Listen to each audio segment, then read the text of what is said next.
good afternoon, everyone. Thank you very much for the opportunity to be here today. And I think the concept of bringing together the ideas of the workplace, the people and the technology is really valuable, because no longer do we make decisions in isolation about the nature of the workplace or the nature of the work that people do or when and where they do it.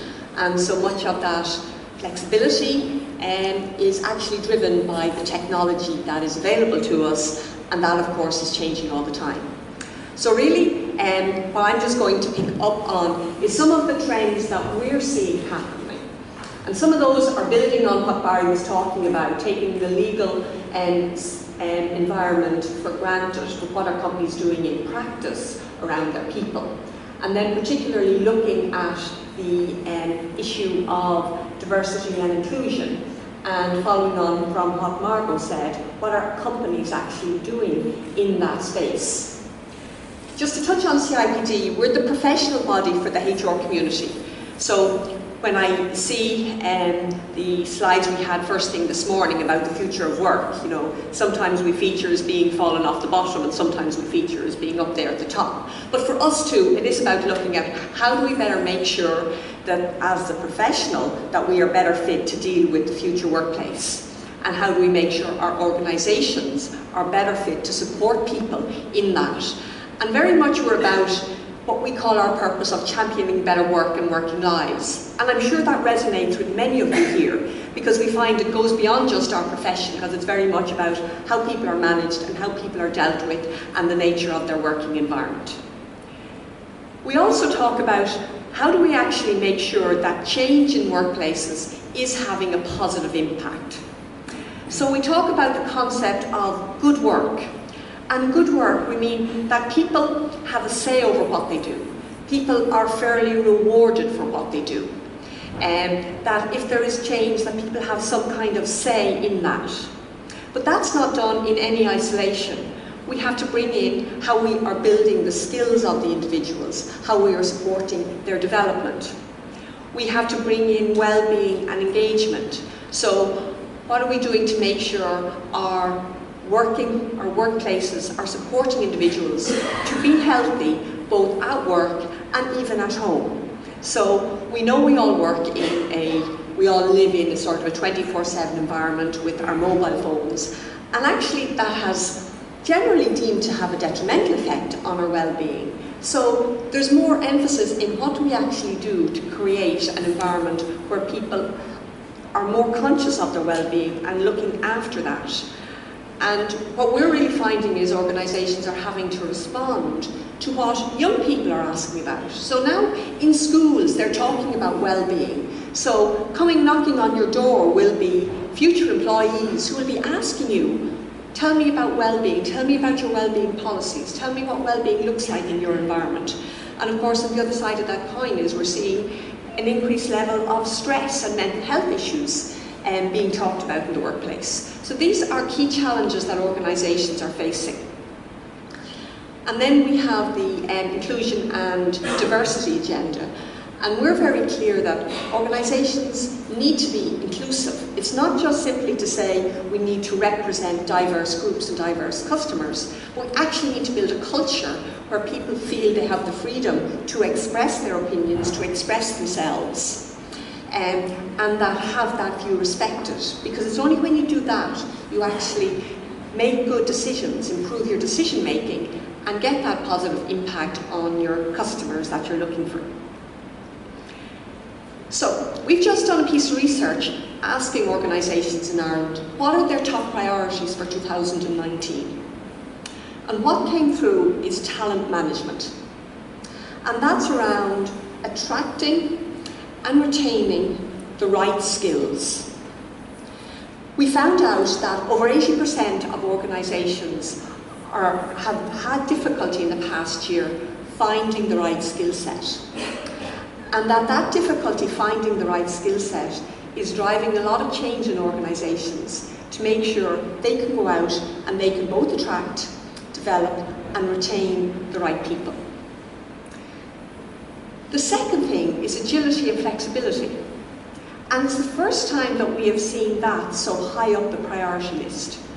So now, in terms of workplaces, what we are looking for is that flexibility to be responsive, to look at different ways of working.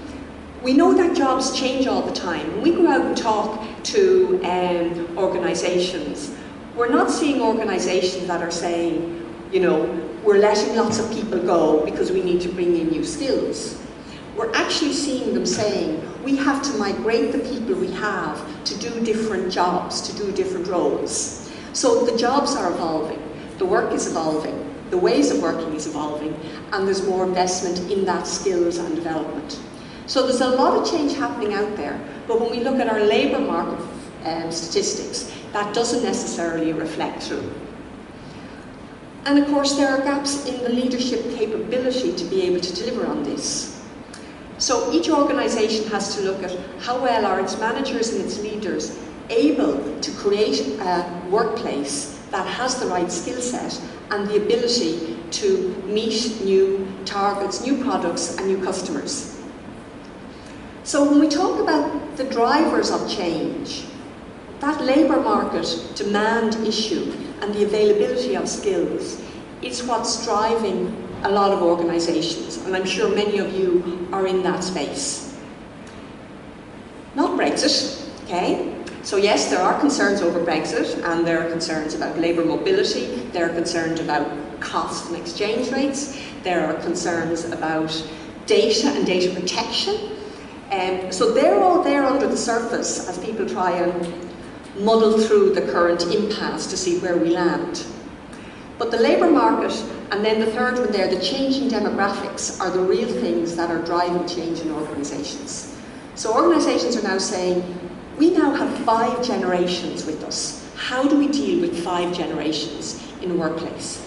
How do we deal with people who grew up in an environment that was really low tech, to people who are the digital natives who are walking in the door and will do things very differently, have very different demands and very different expectations? Where we see employee voice coming through. The digital natives have in many ways driven that voice in the workplace. So tools like Yammer, tools like Glassdoor means that people are expressing their opinions about their workplace in a public arena, and that is driving decisions. So for many of you asking yourselves, what is said on Glassdoor about us? Glassdoor being the place where people go and rate what it's like to work in your organisation, and whether or not they recommend it to other people, and whether or not you have a good CEO.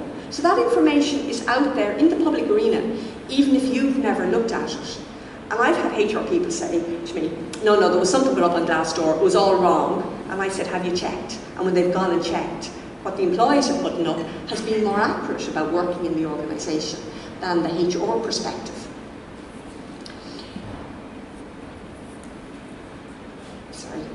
So what are companies doing to try to overcome this skills gap? They are increasing development opportunities, and a lot of that is around the people they already have. So increasing their investment in development. And that's about trying to make sure people are learning more, moving about more, taking on projects to sort of upskill those. There is more succession planning. We haven't seen succession planning around in a while. And that's about saying, what are the key roles we have? Which jobs make a difference? So if you look into your own organisations and think, which jobs are really key to our success for the future? There is probably a handful of jobs, and it's not necessarily just about the people who are in them, sometimes it is, but it's about thinking, which jobs are really important for our future? Which skill sets are really important, okay? What are we doing to make sure we keep those skills? And what are we doing to make sure we are ready with new people to step into those roles if some of them should leave, or if we need to increase the numbers we have? But there's also this investment in the employer brand. What are we like as a place to work? What messages have we got? What is our workplace like? Okay? Because people are now asking more about the workplace. What technology do you use? If people are working in the tech sector, they want to work with the top new technology, okay? And that's a question they ask. So interviews now aren't about, does the candidate fit the company? The interviews are just as much about the candidate saying, are you a place I want to work? And that feeds into things like what is the diversity and the inclusion, what's going on there in the organisation. For example, if we talk about things like the gender pay gap. So the gender pay gap is looking at when you average out all the pay of women in an organisation and the average pay of men in an organisation. What's the gap between those two? Because for 100 years we have had a gap in the average pay of women and the average pay of men. And a lot of that can stem from the fact that we have more men in senior positions earning higher wages than we have women in lower paid roles. And then also women may be in more part-time roles, which statistically tend to be lower paid than full-time roles. So we have a number of dynamics going on there that influence this. But last year in the UK, they brought in legislation where companies had to report on their gender pay gap. So I was down in Cork recently talking to a Cork group, and I could tell them that Apple on one side of the city had a much higher gender pay gap than Dell on the other side of the city. Okay? This information is out there.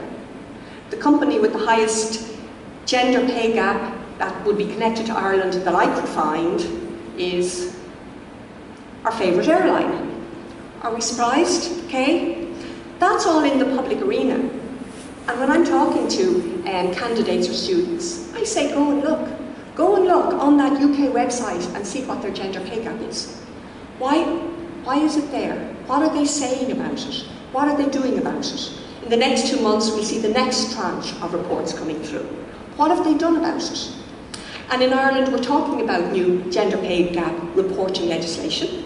One of the points of debate is how big or how small do we go? At the moment, they're talking about bringing it down to organisations that would have more than 50 people employed. So that's a lot of companies in Ireland. Now, we don't believe it should be so low, because when you bring it down that low, it means if you have 2 or 3 senior people of one gender, unless you change then, you can't fundamentally change your gender pay gap.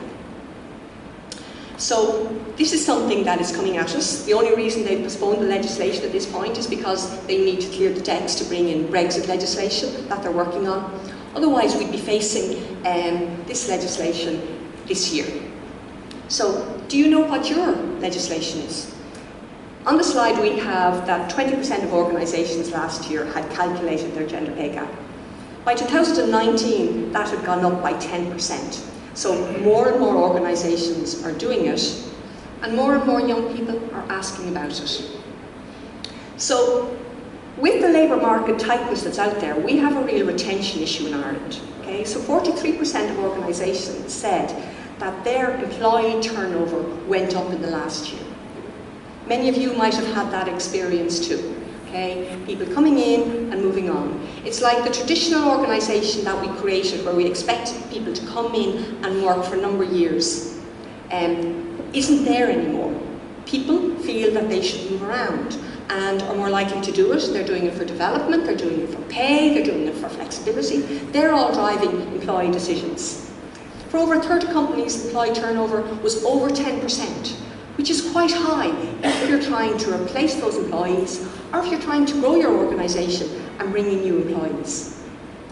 So we're pushing a message out there which is about moving away from the idea that we look at our employees from a diversity perspective to looking at it into how do we create inclusive organisations whereby everyone feels they can have a voice and that their own personal factors and personal circumstances will be taken account. What we're seeing is a little bit more of what we'd label the personalisation of the employment relationship. Okay? I arrive, I want to know that whether I have children, whether I have parents, whether I have a disability, whether I have a different religion, that I can feel that I will be accepted in my workplace and that those things won't get in the way. Inclusion means we see the difference as a benefit and we work to hear the various different voices. It doesn't mean we don't need things like campaigns to grow the number of women in an organisation if we're very male dominated, or to grow women in leadership positions, or to make sure we are more attractive to different cultures, or that we have an environment where gay people can talk about it, or where we welcome people with disability and they can see when they come to meet us at interview that we are open for that, okay? It means we're trying to help those people to work together and to have their voice. So we asked what are employers doing about it at this point in time, and many of them are telling us they're trying to build that inclusive culture, trying to create an environment where we have a voice, where different people have a voice. Separate to our research in Ireland, there's been research done in the UK asking employees about that inclusive culture. And employees, about 50% of them said that they worked in an organisation that had an inclusive culture. And for the 50% who didn't work in an organisation where they personally felt that there wasn't an inclusive culture, they were much more likely to leave that employment than were people who believed there was an inclusive culture. So it's not about having a policy, it's about living the path of inclusivity. Because employees, and particularly those in minority groups, are very alert to how people are dealt with in their environment. And in those minority groups, if they don't believe they're working in an inclusive culture, they will walk. And I know it was mentioned earlier about the idea that now more companies are asking about inclusivity and the diversity of your employee profile. If you're tendering for a contract in Ireland today, it's quite likely that you could be asked, what is your diversity profile? And what's your answer to that question? Okay? Can you talk about gender? Can you talk about females in leadership roles? Can you talk about cultural identity? Can you talk about the number of gays in the organisation? What can you say? What's your diversity profile?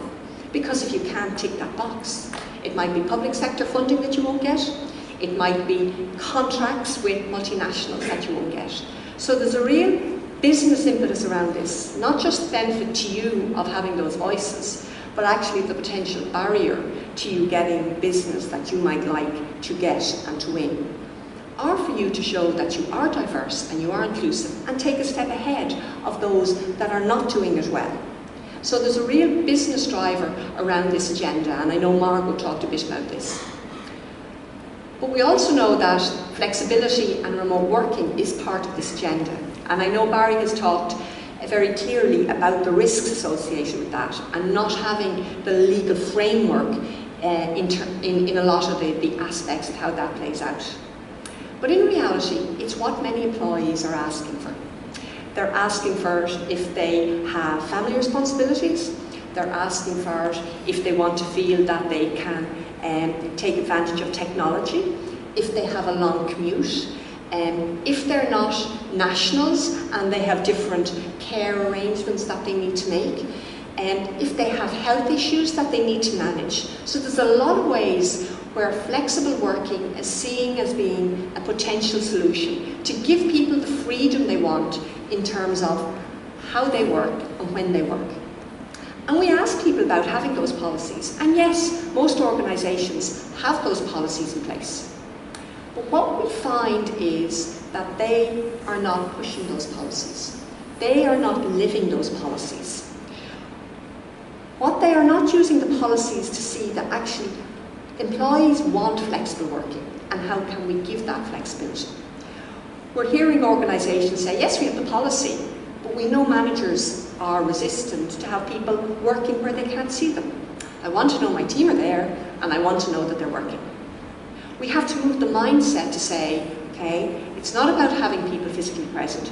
Many of you are the workspace experts. We know now with different ways of managing space, having people work from home is a significant cost saving. It's what people are looking for.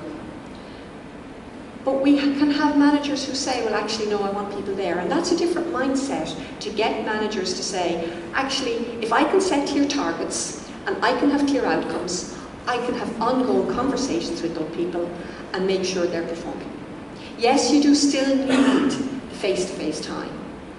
Ideally, it's not about 100% working from home or working away from the office. you need to have collaborative working, you need to have shared learning.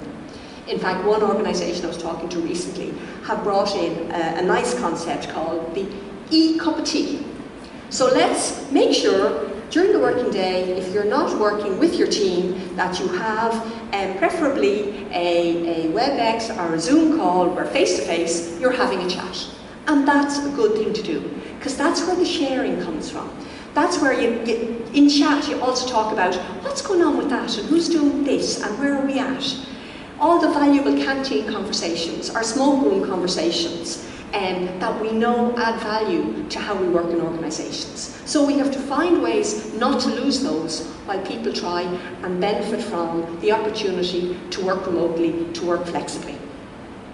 It does help employee retention. Okay? It also helps where senior people do this, and it's visibly done so that it's recognised at senior levels in organisation.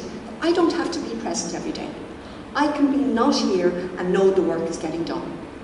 You're moving to a much more trusting environment, so that whole agenda of trust and facilitating the real use of technology. It was interesting this morning as George talked about, you know, us all working a day a week. If only, wouldn't we all love it? That may not come, but as people are only together for short spells of time, how are we supporting them and how are we enabling them? So for us in CIPD, a lot of the conversations we're having is how do we make sure those people connections are working right? Because we can set the right facilities in place and we can put the technology in place. But if we're not getting those people connections right and working together, we're missing collaboration, we're missing new ideas, we're missing good decision making. So for us it's about how do we make sure the environment, the ways of working are supporting that collaboration so that we get better at dealing with the people issues. Because Barry makes a fortune out of dealing with the people issues that we create every day in our organisations when we don't think through the implications of what we're doing. So the barriers to success can be basics like line managers not having the time to actually do the people management piece. Are we even things like training managers in unconscious bias? Things like that have a very short-term impact. But if we don't say, when we look at, say, recruitment, for example, we need to make sure that we don't accept a pool of candidates that, say, for example, is 80% male and 20% female. That if we need to go and re-advertise or we need to go back to an agency, we say, come back and give us a 50-50% pool or as close to it. And when we shortlist people, we say, give us a 50-50% pool or close to it. And by changing the systems we work in, we'll get some of this change. Because you cannot expect managers to make the right decision if they are faced with one female and 4 males. You know, we want the best decision, but it's at the early stage of the process we have to make sure we're getting the best people in the room so that we get better decision making and better opportunities. There is a wee commitment to flexible working. And whereas we are now hearing organisations talk about diversity in recruitment, we know it's not in their day-to-day practices. The data we get shows that, yes, we look at it in recruitment, but we're not good in retention. So if you want to keep those really good people that you have, okay, and you want them to be with you and to grow with you in the organisation, you do need to be taking the flexible working and the inclusive culture on board, because your success will be built on it. Thank you very much for your time today.